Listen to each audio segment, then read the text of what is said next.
خوف خدا سے لرزہ بر اندام شخص کی خوفناک غلطی۔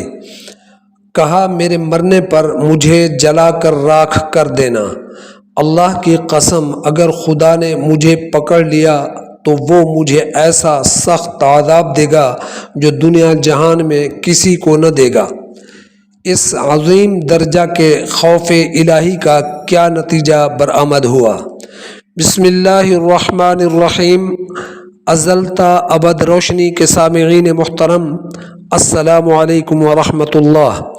حضرت ابو ہریرہ رضی اللہ عنہ سے روایت ہے کہ رسول اللہ صلی اللہ علیہ وسلم نے فرمایا، ایک شخص نے اپنے نفس پر بڑی زیادتی کی اور بڑا ظلم کیا، یعنی غفلت سے اللہ کی نافرمانی والی زندگی گزارتا رہا۔ جب اس کی موت کا وقت آیا تو اپنی پچھلی زندگی کو یاد کر کے اس پر اللہ کے خوف کا بہت زیادہ غلبہ ہوا اور آخرت کے برے انجام سے وہ بہت ڈرا، یہاں تک کہ اس نے اپنے بیٹوں کو وصیت کی کہ جب میں مر جاؤں تو تم مجھے جلا کر راکھ کر دینا، پھر تم میری اس راکھ میں سے آدھی تو کہیں خشکی میں بکھیر دینا اور آدھی کہیں دریا میں بہا دینا، تاکہ میرا کہیں پتہ نشان بھی نہ رہے اور میں جزا سزا کے لیے دوبارہ زندہ نہ کیا جاؤں۔ اس نے کہا، میں ایسا گنہگار ہوں کہ اللہ کی قسم اگر خدا نے مجھے پکڑ لیا تو وہ مجھے ایسا سخت عذاب دے گا جو دنیا جہان میں کسی کو نہ دے گا۔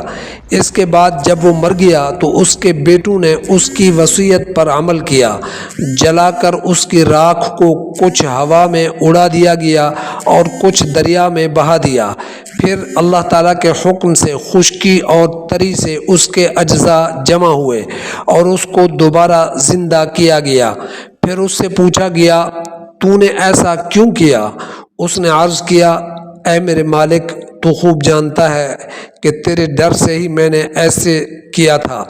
رسول اللہ صلی اللہ علیہ وسلم نے یہ واقعہ بیان فرما کر ارشاد فرمایا کہ اللہ تعالیٰ نے اس بندے کی بخشش کا فیصلہ فرما دیا۔ صحیح بخاری و صحیح مسلم۔